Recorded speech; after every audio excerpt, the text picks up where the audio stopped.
Coucou. Bon, petit coup de gueule pour changer. Vous en avez pas marre, vous, des injonctions? Ça m'a un peu frappée là ces derniers jours, plus particulièrement. J'en ai parlé dans la vidéo que j'ai faite sur les égrégores, où un soir on regardait un film avec mon chéri à la télé et il y avait le petit drapeau de l'Ukraine avec soutenons l'Ukraine ou envoyez vos dons. Bon, ça part d'un bon sentiment, c'est sûr. Et puis, il me dit, c'est fou, on nous dit tout le temps quoi penser. Et c'est vrai. C'est pas parce que c'est pour une bonne cause ou que ça part d'un bon sentiment que ça en reste pas moins une injonction. Soutenez, faites ceci, faites cela. D'ailleurs, la plupart des vidéos, et dans le bien-être aussi, je trouve, c'est beaucoup faites ce test, ne soyez pas comme ci, soyez plutôt comme ça, méditez, accueillez vos émotions. Et je trouve que c'est hyper agressif.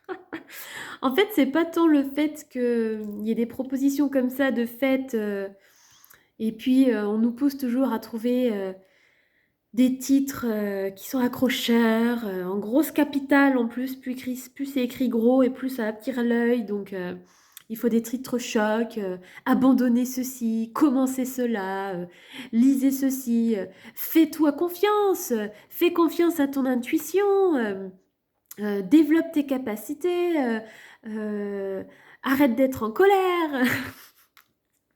Il y en a marre en fait, parce que c'est une marée d'injonctions. Voilà, de jamais. Et Fabrice Midal en parle très bien d'ailleurs.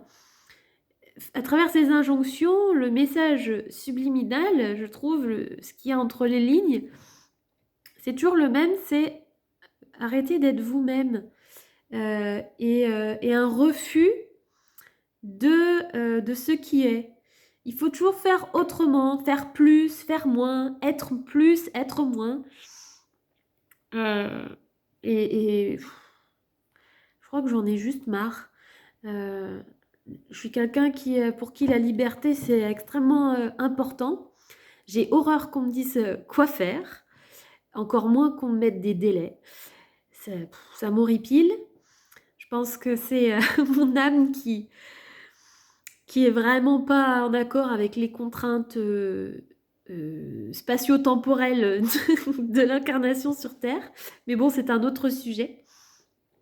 Je ne sais pas comment vous vivez, vous, ça, mais le jour où on en prend conscience, où on voit un peu tous ces encarts là à la télé. Alors heureusement, nous, on la regarde pas souvent, mais bon Dieu que c'est souvent. Et puis, dans tous ces groupes qui se font sur Facebook, sur les réseaux sociaux, euh, même maintenant, on va sur YouTube et la vidéo se lance avant même qu'on ait décidé si oui ou non on veut la regarder. Euh, je trouve ça dingue, quoi. Et on nous incite à consommer, que ce soit des choses matérielles ou comme ça des vidéos. Ça se fait tout seul. On nous demande même pas notre avis, quoi. On prend les initiatives pour nous. Et au final, qu'est-ce que ça donne sur le long terme, ce genre de comportement dans une société? Bah, ça donne des gens qui se posent plus de questions, qui avalent. Ah, comme vous savez, comme les gallinacés qu'on gave. Et ben voilà, on nous gave d'informations, même si elles sont pas pertinentes, hein, les fameuses fake news. Bah, il y en a partout, hein, en fait, hein, ça appartient pas à notre ami Donald. On nous gave, sans faire le tri de ce qui est juste ou pas, sans faire le tri de ce qui est bon ou pas pour notre santé émotionnelle, psychologique. On nous gave de malbouffe, on nous gave. Il y a un choix de produits impressionnants. Voilà, on nous gave tout le temps. Et en nous faisant croire qu'on a le choix, mais en fait, les choix sont pris maintenant à notre insu. Et ça, je crois qu'il y a une part de moi qui est vraiment flippée de voir la vitesse à laquelle vont les choses à ce niveau-là. Je ne sais pas comment vous vivez la chose, mais c'est un peu décoiffant, quoi. Toutes ces publicités, toutes ces images. Alors, pareil, ça me fait bien rire.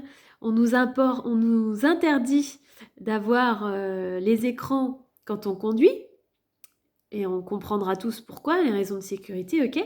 Par contre, on nous installe des satanés, pour rester poli, panneaux qui sont hyper flashants, qui nous montrent des images pour faire de la pub, pour vendre des objets.